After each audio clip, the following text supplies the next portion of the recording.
जय जगन्नाथ दर्शक बंधु धर्मज्ञान टीवी यूट्यूब चैनल परिवार को आपण मान को स्वागत।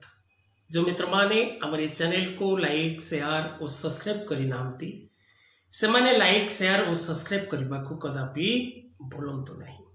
दर्शक बंधु आज कार्यक्रम माध्यम रे आमे आलोचना करिबा सेनापति ग्रह मंगल राशि परिवर्तन करूचंती आज ठारू 1 जून 2024 शनिवार दिन 3:33 समय रे अश्विनी नक्षत्र मेष राशि को मंगल ग्रह गोचर करिवे। जलतत्व राशि मीन राशि रु अंगारक दोष हटे अर्थात अंगारक दोषर परिसमाप्ति हब। कारण मीन राशि रे राहु मंगल एकत्र थिले तेणु अंगारक नामक दोष सृष्टि होउथिला। तेणु मीन राशि जितेबाला मेष राशि को प्रवेश करेंगे सेनापति ग्रह मंगल तेणु अंगारक दोषर विनाश हम। शनिंकर तृतीय दृष्टि रे रहिबे मंगल कारण शनि कुंभ राशि रे मेष राशि रे रहिबे मंगल तेणु शनिंकर तृतीय दृष्टि रे रहिबे मंगल। तेणु मंगलंकर एई गोचर फल केउ राशि पाई शुभकारक रहिबो केउ राशि पाई अशुभकारक रहिबो से विषय रे आज रे कार्यक्रम माध्यम रे आमे सविशेष आलोचना करिबा। दर्शक बंधु ज्योतिष शास्त्र अनुसार मंगलंक गोचर विशेष करी 4 गोटी राशिर व्यक्ति विशेष मानक पई शुभकार कहिताए। जो राशि ठारू मंगल तृतीय रे षष्ठ रे दशम रे ओ एकादश भाव रे गोचर करती से राशिर व्यक्ति विशेष माने अत्यंत शुभ फल लाभ करती।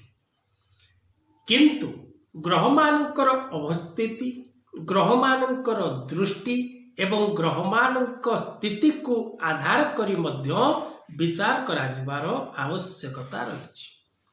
तेणु ग्रह मानकर स्थिति को आधार कर 7 गोटी राशि रु शुभकारक फल लाभ 5 गोटी राशि रु अशुभकारक फल लाभ जोग सृष्टि होछि।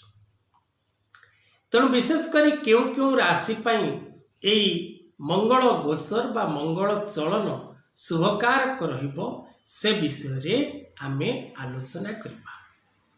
दर्शक बंधु जो माने निज जन्म कुंडल विचार करिबा पई चाहुचंती निज पिलामानकर जातक विचार करबा पई चाहुचंती एवं पिलामानकर विवाह मेल करबा को चाहुचंती नुआ जातक प्रस्तुत करबा को चाहुचंती से माने तळे दिया जायथिबा नंबर रे जोगाजोग करबा को कदापि भूलंतु नाही। जो माने निजर वास्तुभित्तिक प्रश्नर उत्तर चाहुचंती नुआ घर खंडे करबा पई भाग चाहुचंती केउ प्रकार बंध आपण शुभकारक आपण बुद्धि विचारी करिवार आवश्यकता रही।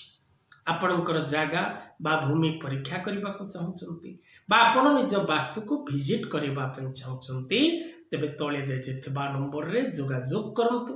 जो माने ज्योतिष शिक्षा करने को चाहते वास्तु शिक्षा करने को चाहते से माने मध्य जोगाजोग करंतु। एबे आसंतु कथावस्तु को जिबा। मंगलंकर चलन क्यों राशि पाई शुभकारक एवं क्यों राशि पाई अशुभकारक। दर्शक बंधु सेनापति ग्रह मंगल जेकोसी जन्म कुंडली मध्य सेनापति ग्रह मंगल उच्चस्थ थांती। मकर राशि रे मंगल उच्चा एवं कर्कट राशि रे मंगल नीचा। मंगल अग्नि तत्वर ग्रह एवं मंगलंकर 2टी राशि रही गोटे बिछा एवं अन्यटी मेष। ए 2टी राशिर अधिपति ग्रह मंगल। मंगलंकर मित्र ग्रह रवि एवं बृहस्पति। मंगल ग्रह विशेष कर सेना भूमि भवन वाहन एवं व्यक्ति विशेष शरीर रे रक्तर कारक एवं मंगल विशेष कर जो जन्म कुंडली मध्य उच्चस्थ थांती मित्र क्षेत्रस्थ थांती शुभ स्थान रे थांती। मंगल जो कुंडली मध्य निजर प्राधान्य रखि थांती से व्यक्ति जिदखोर ही थांती, से व्यक्ति नेतृत्व नबार अधिकारी ही थांती, से व्यक्ति लीडरशिप करि थांती, से व्यक्ति निजर पराक्रम रे समस्त कार्य को पूर्ण करि थांती। तेणु मंगल जदि आमे कोनोसी गोटे शुभ कर्म करुचे, विवाह हो, घर निर्माण हो, दूर यात्रा हो, नूतन व्यवसाय आरंभ करबा हो, जेकोसी शुभ काम आमे करुचे, जदि ग्रहराज रवि शुद्धि न थाए, देवगुरु बृहस्पतिंकर शुद्धि न थाए, रवि शुद्धि और गुरु शुद्धि न थाए, आमे कोनोसी शुभ कर्म करि पारि न थाउ। सेहि परि जन्म जातक रे जदि मंगल ग्रह शुभता विशिष्ट स्थान रे न थांती, तेबे व्यक्ति शुभ कर्म करिबारे विफलता लाभ करिथाय। मंगलम भगवान विष्णुम मंगलम मधुसूदनम मंगलम पुंडरीकाक्षम मंगलायतनो हरि। जेकोसी शुभ काम करंतु ना कहीं सेनापति ग्रह मंगलंकर शुभता रहिबार आवश्यकता रही। तेणु विशेषकर दर्शक बंधु आमे जदि देखिबा, तेबे जो 7 गोटी राशि व्यक्ति विशेष माने शुभ फल लाभ करिवे, से 7 गोटी राशि मध्यरु मिथुन, कर्कट, सिंह, बिच्छा, धनु, कुंभ और मीन, ए 7टी राशि व्यक्ति अत्यंत शुभकारक रहिबो मंगलंक चलन।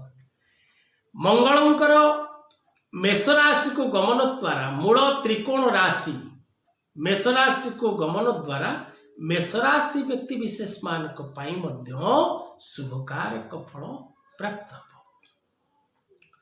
विशेषकर मंगलंकर ही गोचर यही 8टी राशि व्यक्ति जीवन में सुख सौभाग्य आनीदब। प्रत्येक कर्म रे ए 7टी एवं मेष राशि 8टी राशि पूर्ण शुभ फल लाभ करिवे। प्रत्येक क्षेत्र रे विजय लाभ करिवे, कर्म क्षेत्र रे प्रशंसित हेबे, व्यवसाय रे लाभवान हेबे, दूरयात्रा करिबार सौभाग्य लाभ करिवे, नुआ काम किछि हाथ को नेबे, प्रत्येक कार्य रे आपन को सफलता ही मिलिबे।